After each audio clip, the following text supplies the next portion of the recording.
नमस्कार, अभिवादन। मैं दुर्गेंद्र चौहान। 13 करोड़ से अधिक की आबादी वाले बिहार ने राज्य में जातिगत आधारित जनगणना की रिपोर्ट आम कर दी है, जारी कर दी है।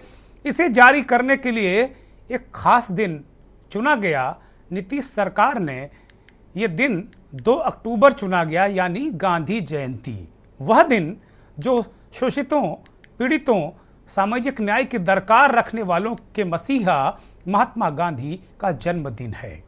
गांधी जयंती और लाल बहादुर शास्त्री जयंती की ढेर सारी शुभकामनाएं और बहुत बहुत बधाई आप सभी को। जो आंकड़े आए हैं वह जिसकी जितनी संख्या भारी उसकी उतनी हिस्सेदारी को लेकर एक बड़ी जंग छिड़ने के संकेत दे रहे हैं। तकरीबन 84% आबादी बिहार राज्य में दलित, आदिवासी, पिछड़ों और अति पिछड़ों की निकलकर सामने आई है। जबकि अगड़े जो हैं वो 15% से थोड़ा सा ज़्यादा हैं। देश भर के पिछड़े वर्ग के नेताओं ने इस आबादी के हिसाब से जो जनगणना या ये कहिए कि जाति जनगणना हुई है, उसके हिसाब से सभी क्षेत्रों में आरक्षण की वकालत की बात की है। बिहार की सरकार से भी कहा है। और ये सर्वे, ये जो जातिगत जनगणना हुई है, ये सोशो इकोनॉमिक है। ये केवल जातियां बताने के लिए नहीं है कि कौन जात कौन पात। इसमें आर्थिक आधार भी है, कौन क्या काम करता है, ये बहुत सारी रिपोर्ट आने वाली है। तो इस जो रिपोर्ट के आधार पर वास्तव में बिहार में रहने वाले जो समुदाय हैं, जाति जो कुनबा है अलग अलग तरीके का, उसके विकास का रोड मैप सरकार बना पाएगी। जो पूरे विपक्षी नेता हैं उन्होंने इसका स्वागत किया है। राजनीतिक रूप से भाजपा की बिहार यूनिट या श्रेय लेने की कोशिश जरूर कर रही है कि जब वह नीतीश सरकार का हिस्सा थी तभी यह जातिगत आधारित जनगणना का फैसला हुआ था। आरजेडी और कांग्रेस बेवजह क्रेडिट ले रही है। इन आंकड़ों के जारी होने के बीच प्रधानमंत्री नरेंद्र मोदी ने ग्वालियर और राजस्थान की रैलियों में विपक्ष पर सीधा हमला किया और कहा कि ये वो लोग हैं जो वर्षों से समाज को जातियों में बांटने का कुचक्र रचते रहे हैं। मंथन में सवाल बड़ा यही कि क्या 2024 के लोकसभा चुनाव का सबसे बड़ा मुद्दा जातिगत जनगणना होगी, यानी मंडल 0.2 बनाम कमंडल होगा क्या? बड़ा सवाल।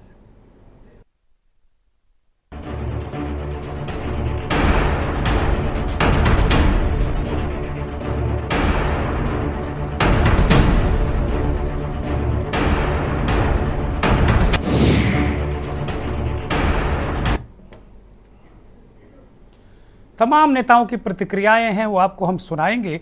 लेकिन जो आंकड़े निकल कर आए वो बड़े दिलचस्प हैं। एक आंकड़े को लेकर और हो हल्ला मचा, वो है मुस्लिम आबादी को लेकर।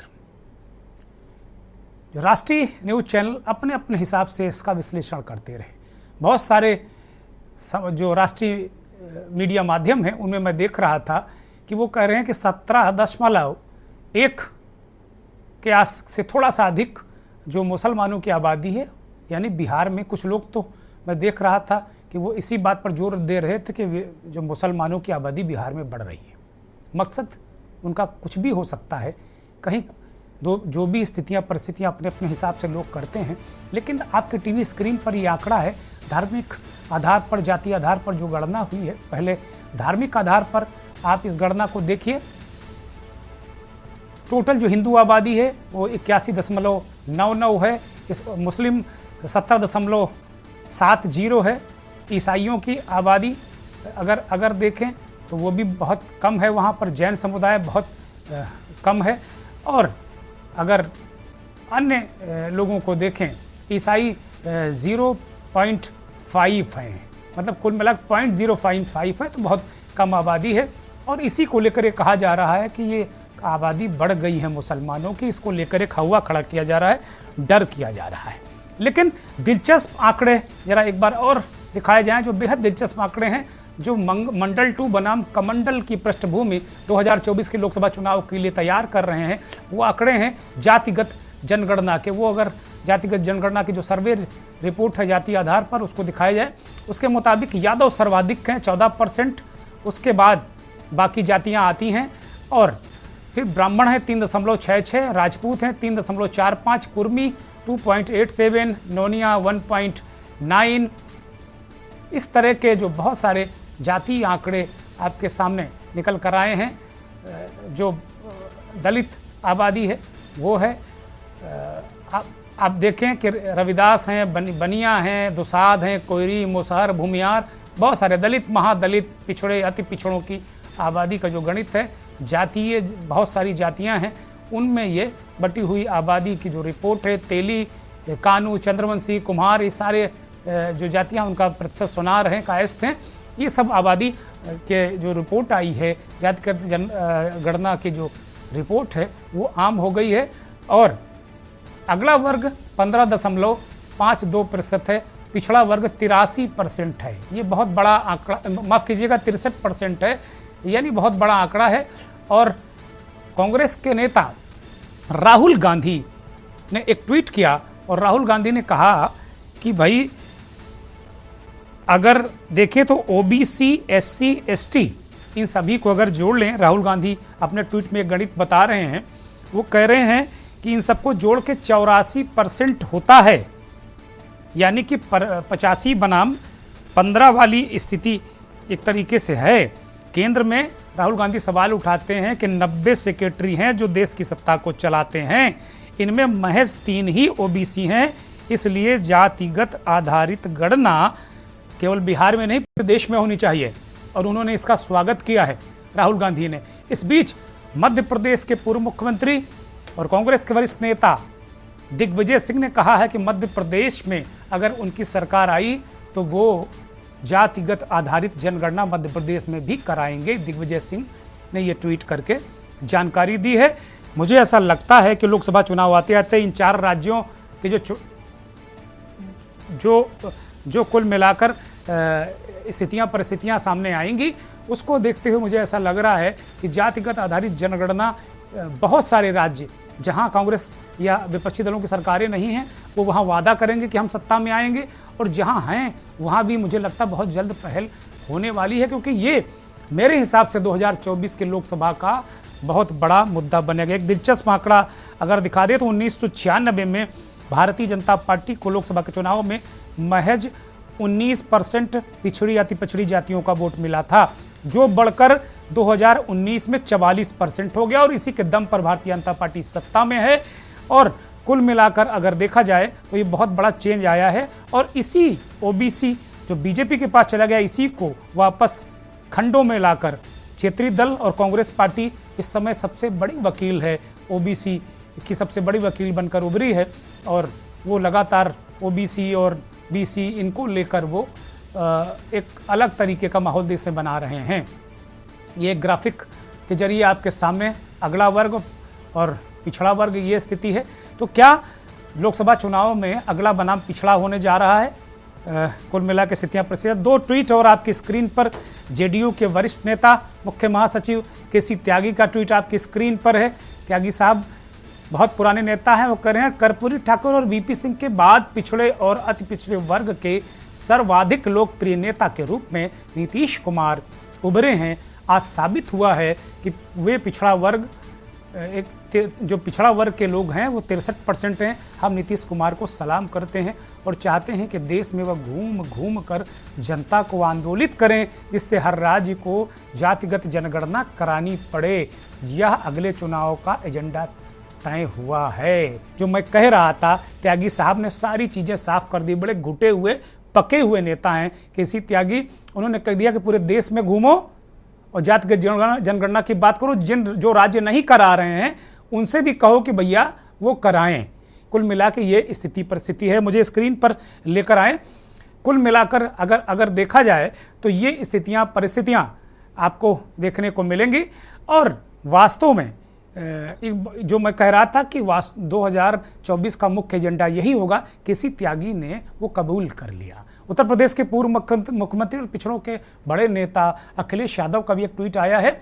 अखिलेश यादव कहते हैं कि बिहार जाति आधारित जनगणना प्रकाशित है, ये एक अपने आप में सामाजिक न्याय का गणितीय आधार है। जो जातिगत जनगणना 85 बनाम 15 का संघर्ष नहीं बल्कि सहयोग का नया रास्ता खोलेगी, और जो लोग प्रभुत्वकारी नहीं हैं बल्कि सबके हक के हिमायती हैं वो इसका समर्थन भी करते हैं और स्वागत भी। जो सच में अधिकार दिलवाना चाहते हैं वो जातिगत जनगणना करवाते हैं। भाजपा सरकार राजनीति छोड़े और देशव्यापी जातिगत जनगणना कराए। अखिलेश यादव का ये ट्वीट है।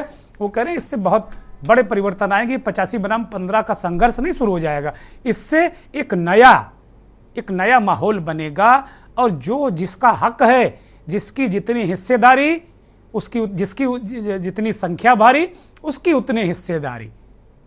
ये कभी नारा काशीराम दिया करते थे कि जिसकी जितनी संख्या भारी उसकी उतनी हिस्सेदारी, लेकिन सत्ता पाने के लिए मायावती ने कहा कि जिसकी जितनी तैयारी उसकी उतनी हिस्सेदारी। और फिर वही घमंजा हो गया कि जो लोग जिनको हक और हुकूक चाहिए था उनके बजाय कुछ लोग, चंद लोगों जो अगड़े लोग थे उनके हाथ में सत्ता चली गई।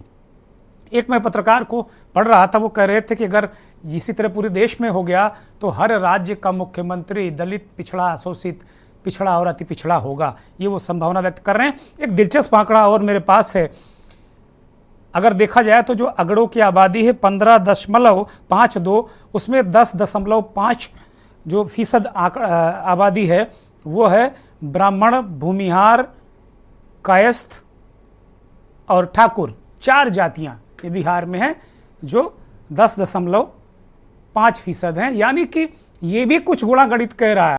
और ये जो सब बड़ा चल रहा है आजकल अगड़ा और पिछड़ा वाला मसला कि मनोज झा ने ठाकुरों का अपमान कर दिया, ये कर दिया, वो कर दिया, वो ये सब राजनीति पक रही है। और एनडीए और भाजपा क्या इसको लेकर असहज है, ये बड़ा सवाल है। मुख्यमंत्री नीतीश कुमार, प्रधानमंत्री नरेंद्र मोदी, आम आदमी पार्टी के नेता संजय सिंह और तेजस्वी यादव उप मुख्यमंत्री, ये 4-5 बयान आपको हम सुनाते हैं, फिर मंथन में चर्चा करेंगे।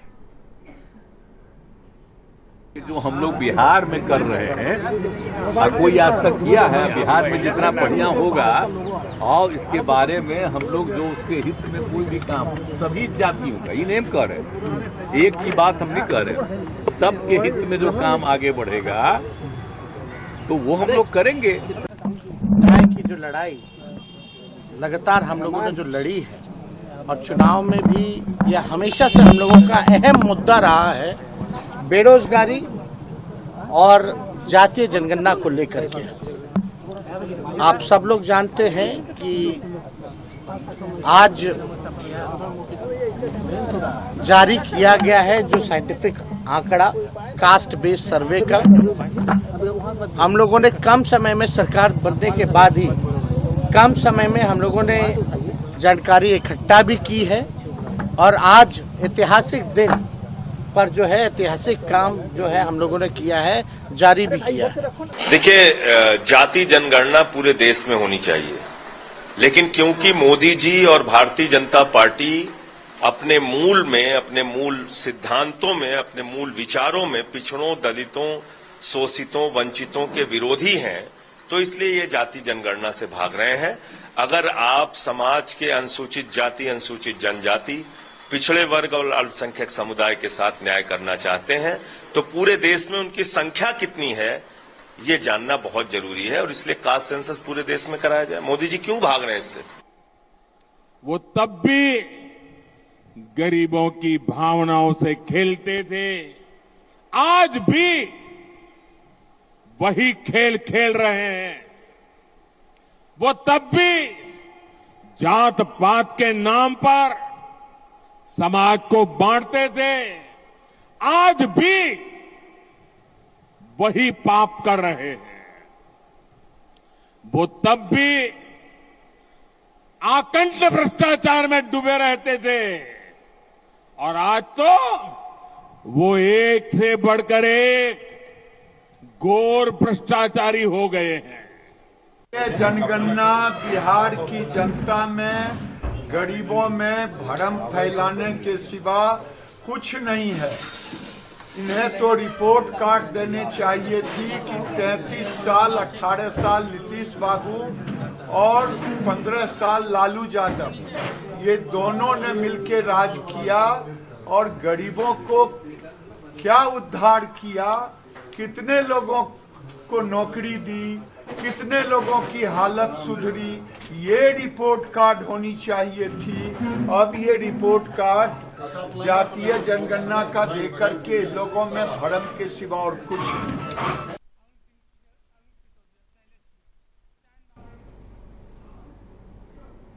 प्रधानमंत्री ने बहुत करारा हमला किया, बहुत ऐसा लग रहा बहुत व्यथित है अंदर तक।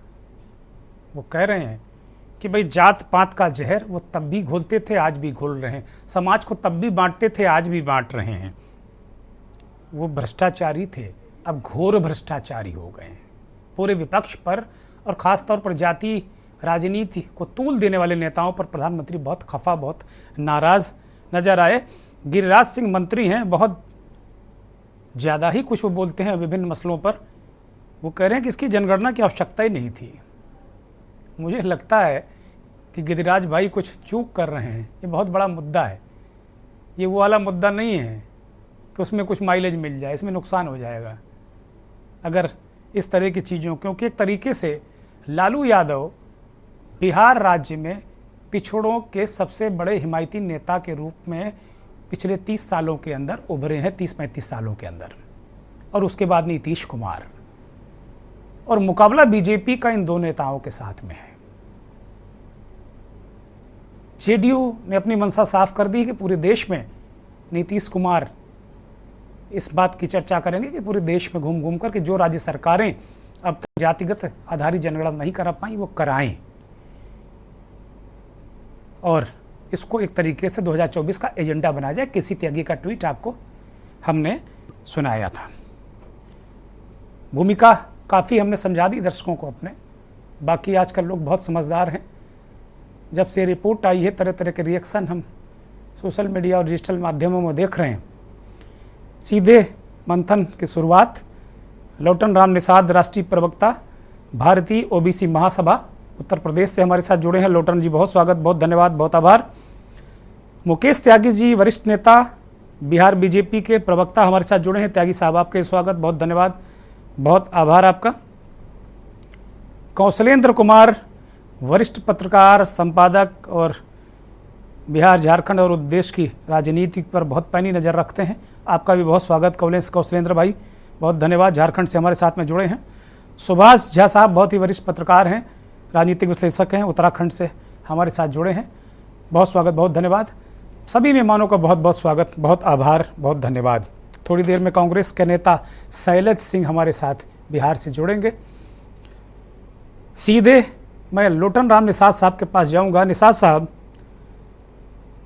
जातीय जनगणना या जाति आधारित जनगणना के आंकड़े सामने आ गए हैं, इससे क्या फ़र्क पड़ने जा रहा है पिछड़ों की स्थिति परिस्थिति में, दलितों की स्थिति परिस्थिति में, ओबीसी और जो पिछड़े हैं या अति पिछड़े हैं, इनके जीवन पर क्या असर पड़ने जा रहा है, इससे क्या हो जाएगा? ज़रा ये, आप चूँकि पिछड़ों की रहनुमाई करते हैं और एक पिछड़े संगठन के राष्ट्रीय प्रवक्ता हैं, तो आप ज़रा समझाइए कि इससे क्या हो जाएगा। बहुत हल्ला मचा हुआ आज सुबह से। यह मुद्दा संवैधानिक है। भारतीय संविधान की 7वीं अनुसूची के अनुच्छेद 246 के तहत जो है हर दशक में जातिगत जनगणना होनी चाहिए। जनगणना इसलिए उसी तरह आवश्यक है कि परिवार में कितने सदस्य रहते हैं और सदस्यों की संख्या के हिसाब से जो है घर में भोजन बनाने की व्यवस्था होती है, कितना दाल चाहिए, कितना सब्जी चाहिए, कितना रोटी की व्यवस्था होनी चाहिए। उसी तरह से जो आज ये बिहार का आंकड़ा जो जनता के सामने आया है, दूध का दूध और पानी का पानी कर दिया है। 2010 में जो है शरद यादव जी, मुलायम सिंह यादव जी, लालू प्रसाद यादव जी और भारतीय जनता पार्टी के ओबीसी के नेता रहे गोपीनाथ मुंडे जी बार बार इस मुद्दे को उठाते थे कि जब SC/ST की जातिवार जनगणना होती है, धार्मिक अल्पसंख्यक की होती है, जानवरों की गणना होती है, तो ओबीसी की भी जनगणना होनी चाहिए। मामला इसलिए ज्यादा यह जनगणना रिपोर्ट आने का है कि कोई भी मामला जब ओबीसी के आरक्षण और कोटे से संबंधित न्यायालय में जाता है, हाई कोर्ट और सुप्रीम कोर्ट में, तो वहां पर यही बहाना बना दिया जाता है माननीय न्यायाधीशों के माध्यम से कि ओबीसी का जो है वैज्ञानिक आंकड़ा उपलब्ध नहीं है। मध्य प्रदेश में 14% आरक्षण कोटा है ओबीसी को, मंडल कमीशन के तहत 27% मिलना चाहिए। संख्या ओबीसी की 50.09% है।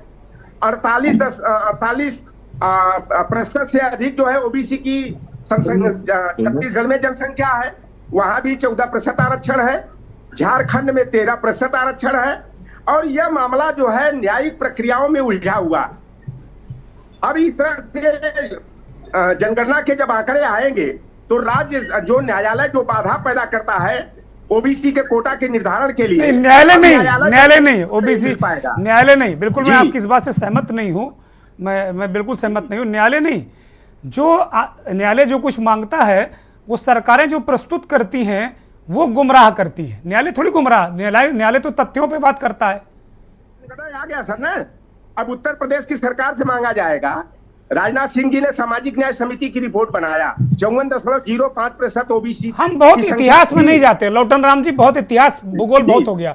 ये जो ताजा रिपोर्ट आई है इससे ओबीसी के जीवन में जो ओबीसी 63% निकल कर आबादी आई, इसके अलावा और राहुल गांधी जी कह रहे हैं कि 84% है ओबीसी, पिछड़े, अति पिछड़े, दलित और आदिवासी।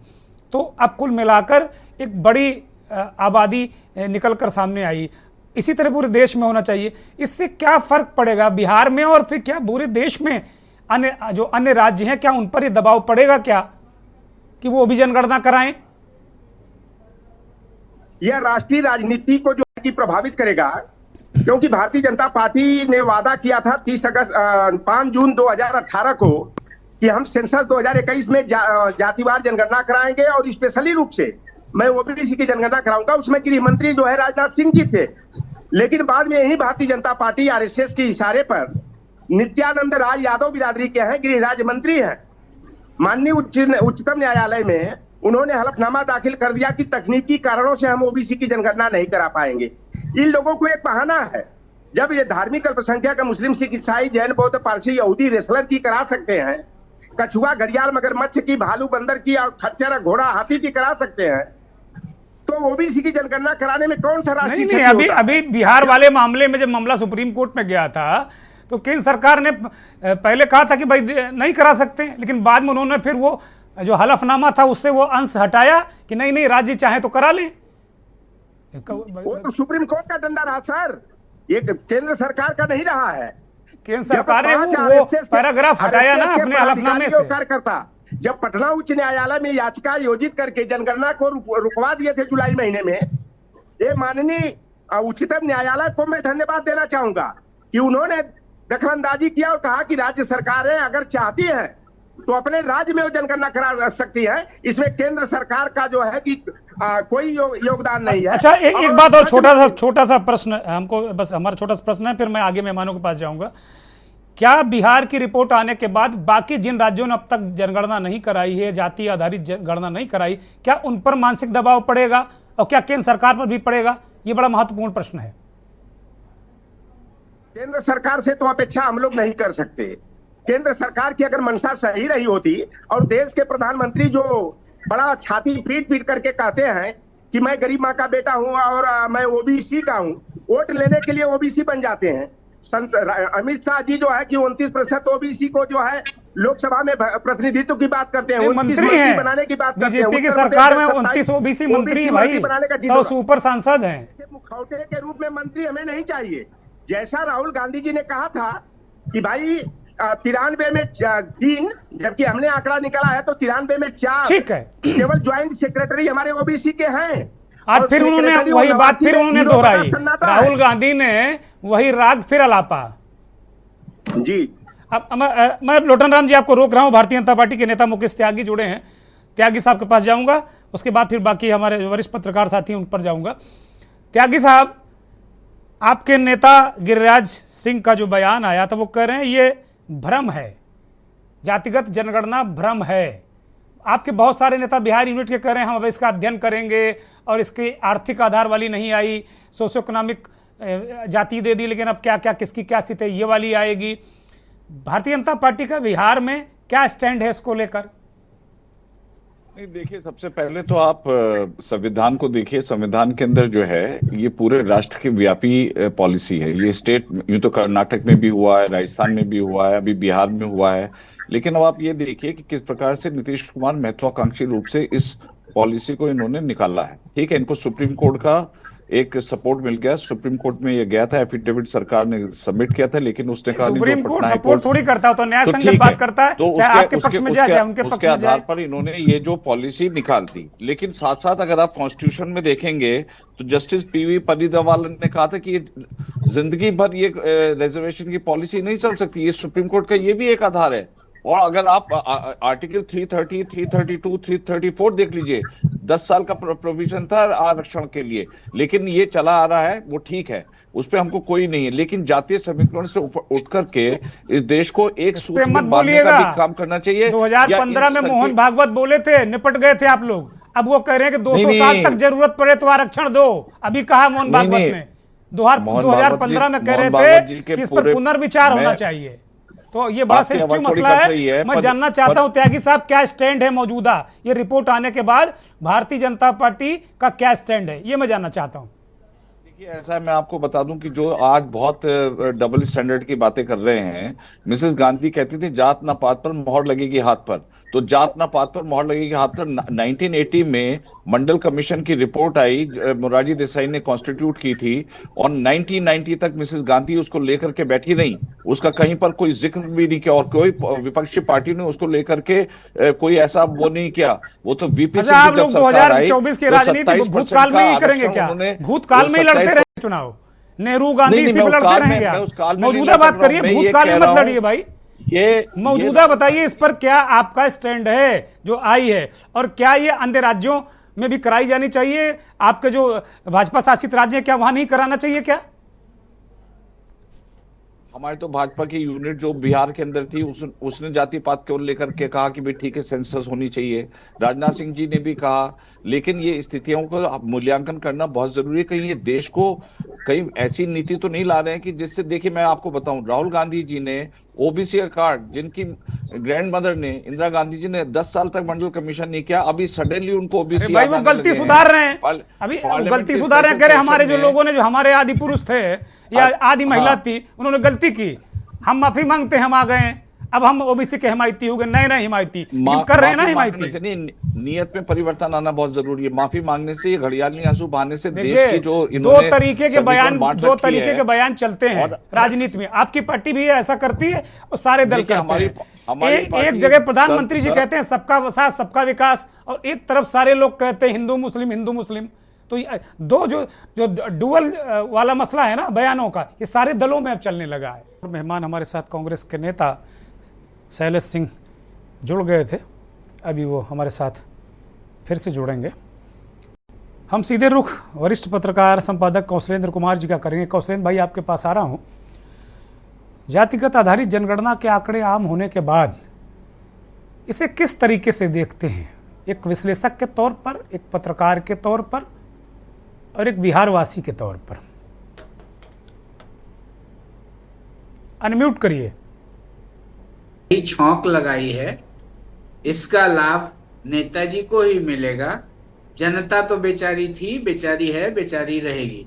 ये सिंपल वन लाइनर मेरा ये सियासी खिचड़ी जो नेताजी पकाते हैं, वैसे सियासी खिचड़ी का एक नया मतलब क्या बोलिएगा, टेस्टी व्यंजन है।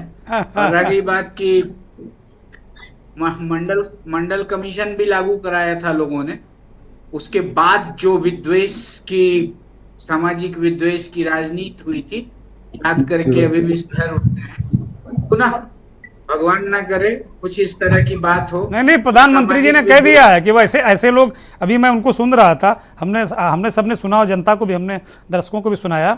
वो कह रहे हैं कि भाई ये तो महापाप है, ये महापाप कर रहे हैं जात पात फैला कर ये लोग।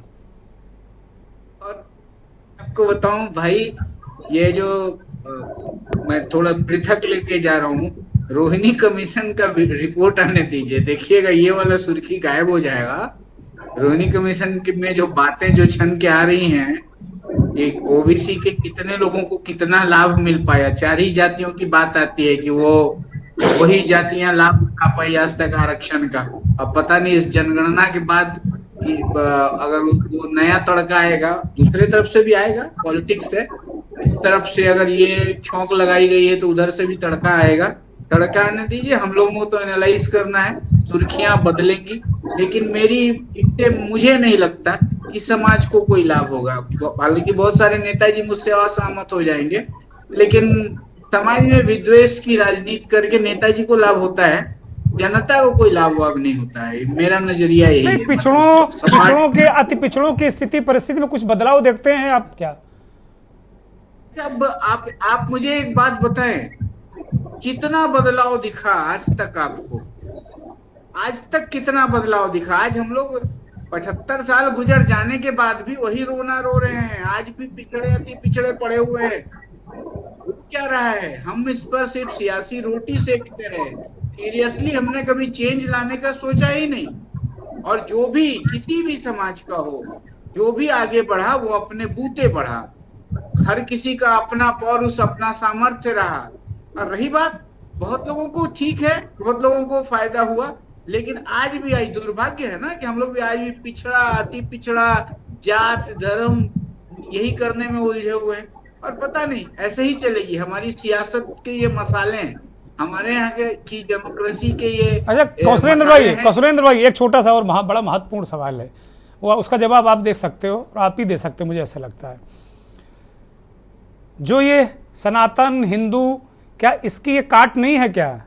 वो कह रहे हैं कि भाई तुम सनातन हिंदू हर हर बम बम करोगे तो हम भी मंडल के जवाब में मंडल लेकर आएंगे। और ये तगड़ा मतलब एक तरीके से ब्रह्मास्त्र टाइप का आपको नहीं लग रहा है क्या?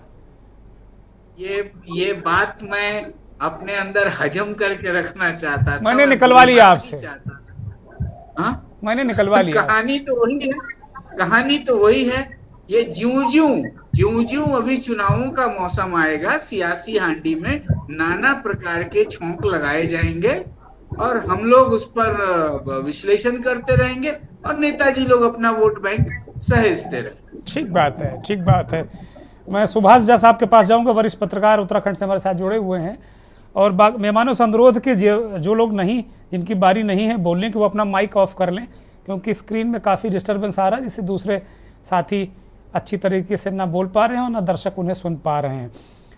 सुभाष जी, क्या स्थिति परिस्थिति राजनीतिक रूप से बिहार सरकार की जो ये रिपोर्ट आई है, इसको किस तरह आप देखते हैं?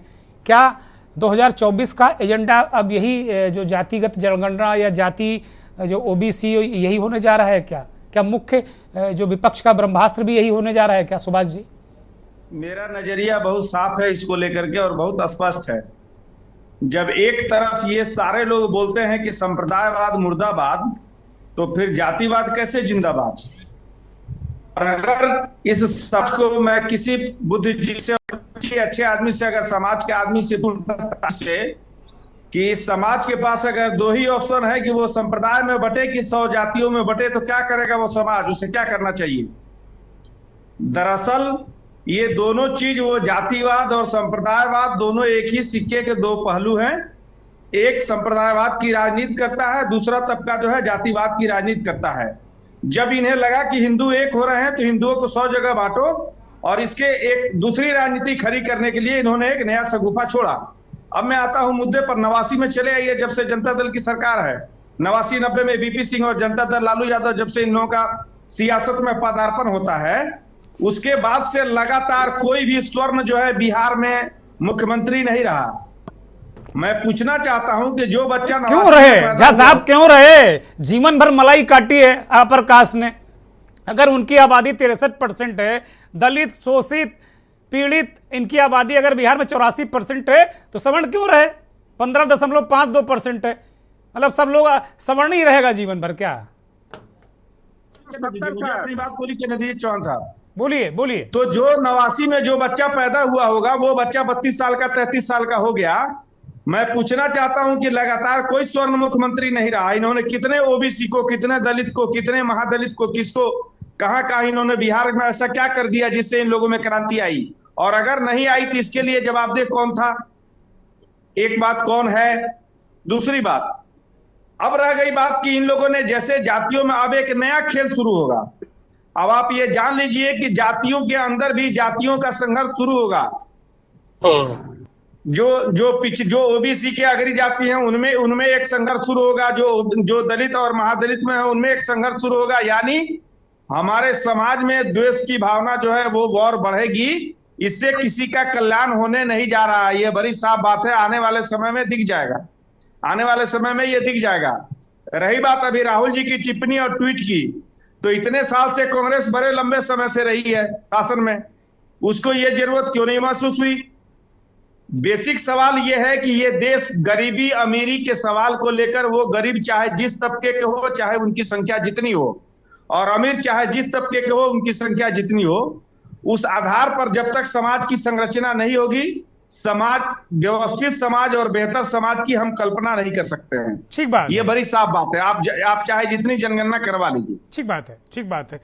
मेरे साथ इस वक्त निशांत यादव आरजेडी के प्रवक्ता बिहार से जुड़े हैं। यादव जी, बहुत स्वागत, बहुत धन्यवाद, और आप सबको बहुत बधाई भी कि भाई अब सारी आंकड़े आप लोगों के सामने निकल कर सामने आ गए। अब करिए विकास, जो आप लोग करें तो विकास नहीं हो पा रहा, तो करिए विकास। बहुत सारी बातें अभी वरिष्ठ पत्रकार झा साहब ने कही, सुभाष झा साहब ने, आपने कुछ उनमें से आपने निशांत जी आपने सुनी भी होंगी। इतने दिनों में जेडीयू आरजेडी मिला के बता रहे हैं कि 33 साल सरकार आप लोगों की रही, तो आप लोगों ने कितना कल्याण कर दिया गरीबों का, और अब इससे कितना कल्याण हो जाएगा, क्या परिवर्तन आ जाएगा सामाजिक रूप से, राजनीतिक रूप से?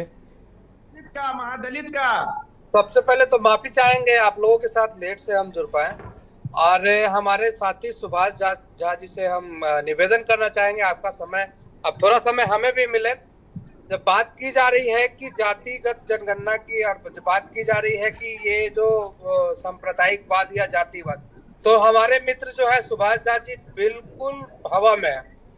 जमीन पे अगर उतरा जाए, अरे वो वरिष्ठ पत्रकार हैं, हवा में कैसे हैं यार, मतलब हद कर रहे हो भाई।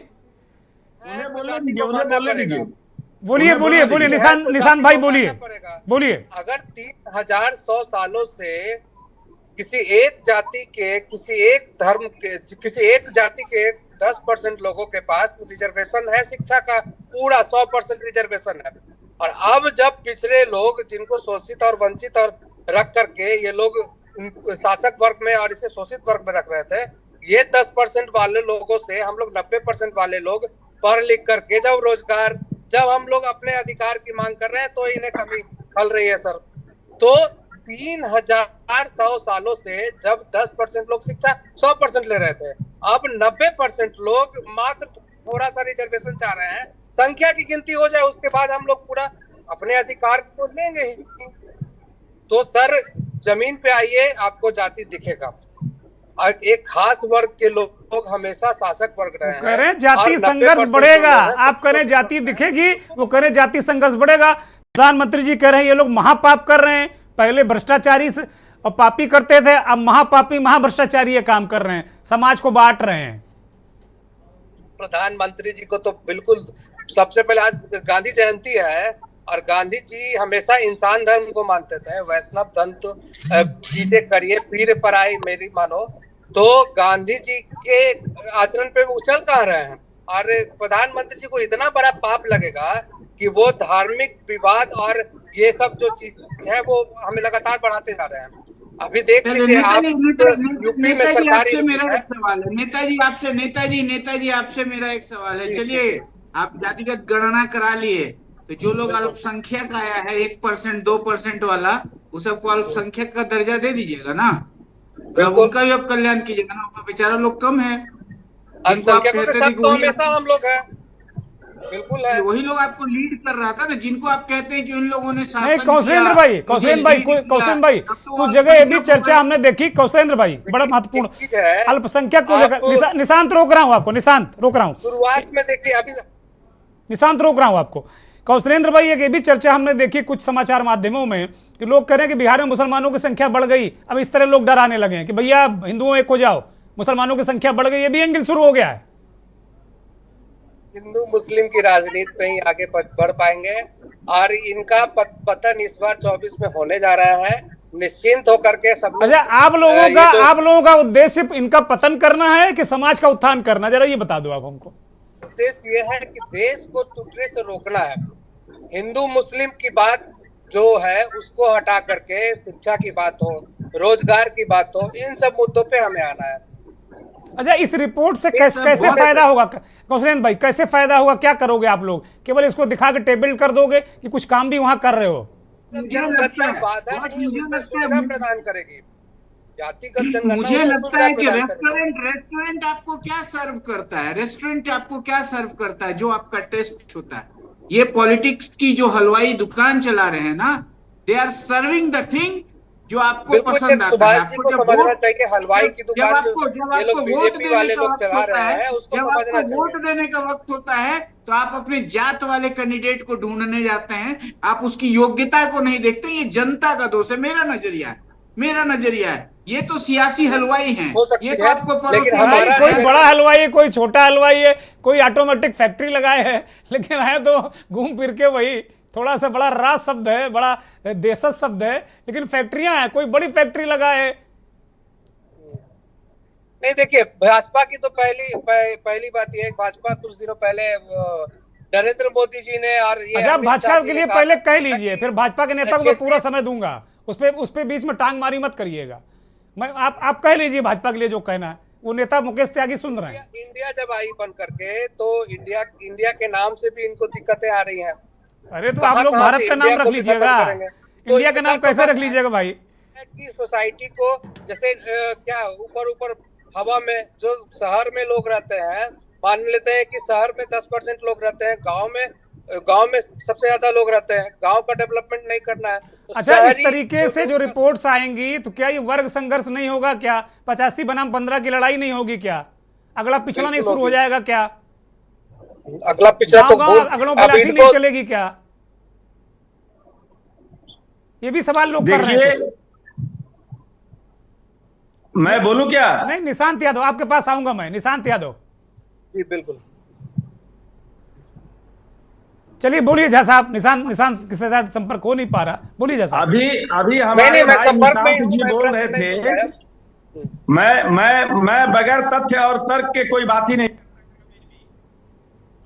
सबसे बड़ी बात इनको बता दें हमारे भाई निशांत जी को कि सबसे ज्यादा पलायन बिहार से जिस समय हुआ वो दौर यही 30 साल था, और इसी 30 साल में सबसे ज्यादा बिहार से पलायन हुआ। ये मेरा नहीं, ये बिहार सरकार का आंकड़ा बोलता है। आपको हम जानकारी दे दें कि पलायन कभी नहीं रुका है। अंग्रेजों के समय भी लोग यहाँ से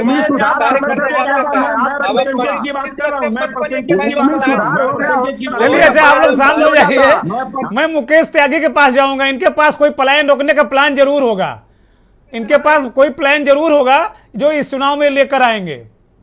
झगड़ने का काम किया, बातों को बुलाया, आपने कुछ किया नहीं। आपने कुछ किया नहीं। निशांत रुकिए आप। निशांत आपको रोक रहा हूँ। कौशलेंद्र जी कुछ कह रहे हैं, बोलिए। इस दौर में आप पत्रकारिता की बात क्यों कर रहे हैं? आप पत्रकार की तरफ क्यों बात कर रहे हैं? सुभाष सर, ये तो नेताओं को बुरा लगेगा। आप पत्रकार की तरह आंकड़े दे रहे हैं, ये पक्षकारिता का दौर है। अरे कहाँ है भैया लोटन राम जी? कहाँ है आप? दिखे नहीं रहे हैं कहाँ आप लोटन राम जी? और हिंदू का मतलब आप स्क्रीन में नहीं दिख रहे हैं महाराज। लोटन राम जी को स्क्रीन पे लाया जाए।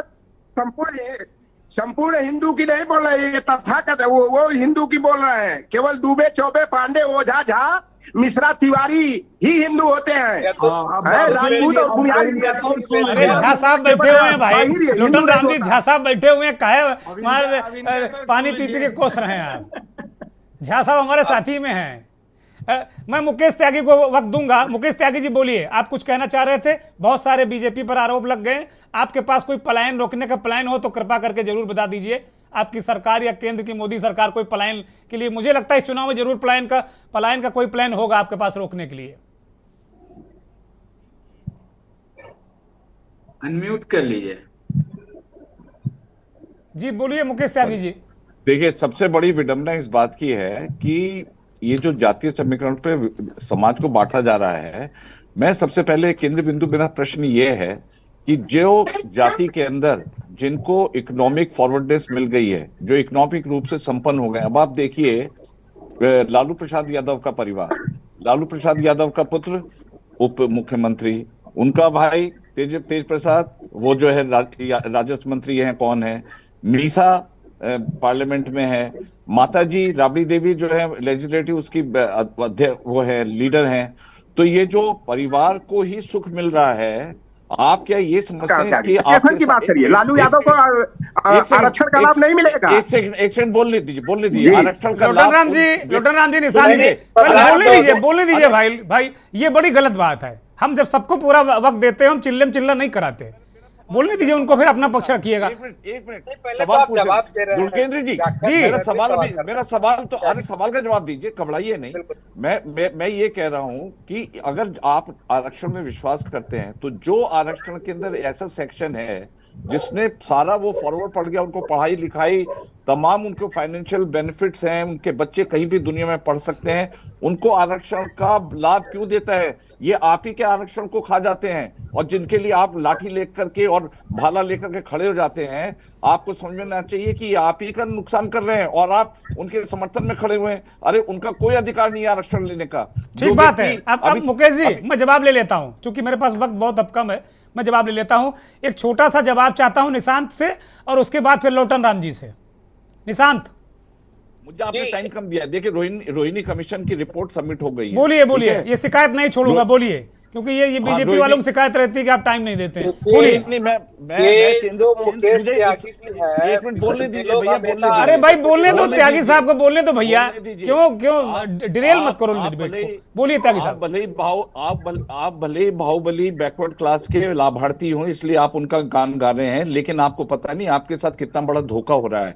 मुझे बताइए, अभी जो रोहिणी कमीशन की रिपोर्ट आई है, जो सबमिट कर दी गई है, उसके अंदर उपजातियों को भी बांटा गया है। क्या आप कल मान लीजिए 5 किलो अनाज बांटना है, आपको वितरण करना है, तो आप उसके आधार पर वो रिपोर्ट आम तो करा दीजिए। आज ही मांग की है लोगों ने कि वो रिपोर्ट 17 से चल रही है, अभी तक आम तो करा दीजिए। आम ही नहीं हो रही, पता नहीं क्यों डर रहे हैं आप लोग। रोहिणी कमीशन की रिपोर्ट क्यों नहीं ला रहे हैं? सारे पिछड़े नेता कह रहे हैं रखो, पता नहीं आप किसकी डिटेलिंग कर रहे हैं। सुनिए, अंतरजातीय संघर्ष करने की इरादा है। देखिए, नीतीश कुमार जी का क्या है कि महत्वाकांक्षी प्रधानमंत्री बनने के हैं, तो वो चाह रहे हैं कि भैया अब एक ही तरीका बचा है कि बैकवर्ड क्लास प्रधानमंत्री बनने के लिए मोदी जी ने कहा मैं ओबीसी नेता हूं, तो नीतीश कुमार कौन सा गुनाह कर रहे हैं भाई? लेकिन वो तो ओबीसी को लेकर के ही अपनी, और ये भी आरोप लगता है कि जब वो प्रधानमंत्री जब तक मुख्यमंत्री थे तब तक अपने कार्यकाल में उन्होंने अपनी जाति को ओबीसी में कर लिया, ये भी आरोप लगता है। तो गजब राजनीति है ना इस देश की। अगर आरक्षण कर रहे हैं तो ठीक है, अगर राष्ट्र को विभाजित करने की या अंतरजातीय, तो भाई आपका फार्मूला है ना कि आप करो विभाजित, वो कह रहे हैं हम जातियों का कल्याण कर रहे हैं, वो कह रहे हैं जो आप लोग सांप्रदायिक राजनीति करते हो उससे देश विभाजन होता है, जातियों के कल्याण से विभाजन नहीं होता, वो ऐसा कह रहे हैं। शैलेश सिंह कांग्रेस के नेता हैं, मेरे पास वक्त नहीं, केवल 40 सेकंड। आपका फ्रेम बहुत ज्यादा डामाडोल रहा। मैंने सवाल पूछा, इसका जवाब दे दे, मान जाऊं मैं इनका। शैलेश सिंह बोलिए, शैलेश सिंह उनको डिप्राइव कर दीजिए जो आगे पहुंच चुके हैं, जिनके पास तमाम त्यागी जी बोल रहे थे, बोल देंगे प्रधानमंत्री को जब जरूरत होता है वो ओबीसी का इस्तेमाल करते हैं, जब जरूरत नहीं होता है तो वो ओबीसी के जगह वो जनरल कास्ट बन जाते हैं। पिछले चुनाव में उन्होंने छाती ठोक के कहा था, पिछले चुनाव में उन्होंने छाती ठोक के कहा था कि मैं पिछड़ा वर्ग का हूँ, पिछड़ा जाति का हूँ, इसलिए लोग मुझे दबाना चाहते हैं। ये प्रधानमंत्री जी का वर्ड था। उन्होंने खुले मन से चुनाव में कहा था और मंच पर से कहा था मैं दबा पछड़ा। पर आरक्षण का फायदा तो नहीं ले रहे, आरक्षण का फायदा तो नहीं ले रहे वो। अरे ओबीसी है पर आरक्षण का फायदा तो नहीं ले रहे, अपनी मेहनत बल से ऊपर आए हैं। अरे तो आरक्षण का फायदा चुनाव में उन्होंने ओबीसी के नाम पे वोट मांगा,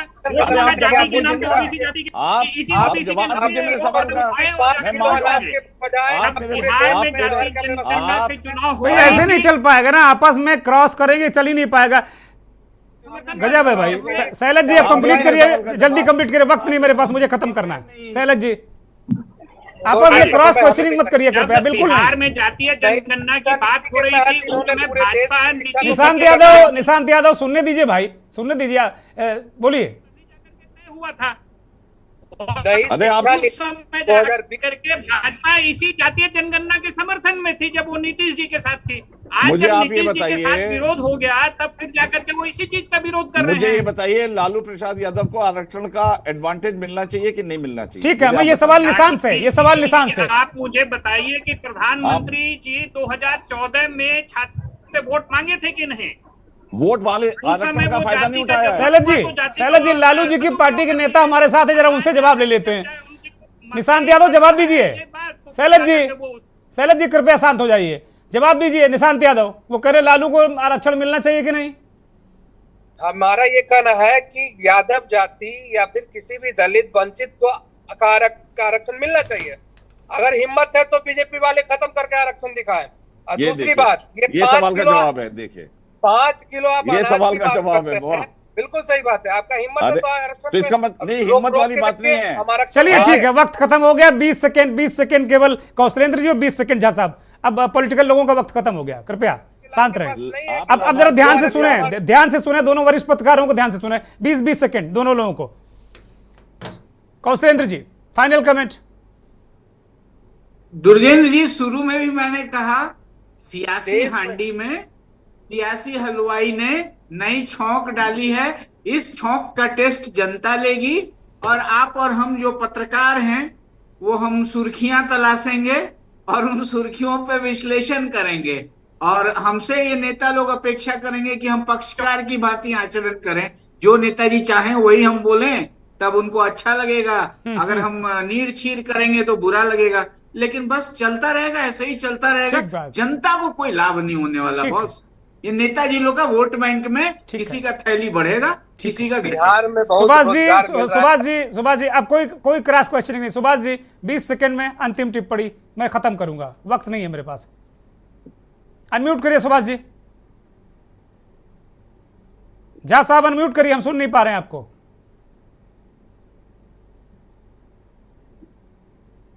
हम सुन नहीं पा रहे हैं, मुझे लगता कि कोई दिक्कत है। बहुत बहुत धन्यवाद सभी मेहमानों का। लोटन राम निषाद जी आपका भी धन्यवाद। निशांत यादव आपका भी बहुत धन्यवाद। मुकेश त्यागी आपका धन्यवाद। कौशलेंद्र कुमार जी आपका धन्यवाद।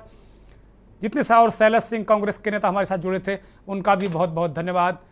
बहुत आभार उन करोड़ों दर्शकों का जो के न्यूज़ को देखते हैं, हमारे इस खास कार्यक्रम मंथन को देखते हैं। पत्र की राय इस मंथन में ये थी कि ये राजनीतिक दल राजनीतिक हलवाई हैं, जैसा जनता को स्वादिष्ट लगता वही खिलाते हैं। समाज का कितना भला होगा कितना नहीं होगा ये बात दीगर है, लेकिन एक और मत है कि क्या इससे जाति संघर्ष बढ़ेगा, क्या बहुत सारी चीज़ें होंगी। अलग अलग तरीके से अपने आरोप प्रत्यारोप हैं, लेकिन भारतीय जनता पार्टी और एनडीए बहुत बीच में चल रहा है। इस जाति जनगणना की रिपोर्ट आने के बाद एनडीए और ख़ासतौर पर भारतीय जनता पार्टी थोड़ी असहज है, लेकिन ऐसा लग रहा है कि 2024 का जो चुनाव है लोकसभा का, उसका मुख्य एजेंडा ये ओबीसी और जाति आधारित जनगणना बनेगी। बहुत नमस्कार, बहुत धन्यवाद।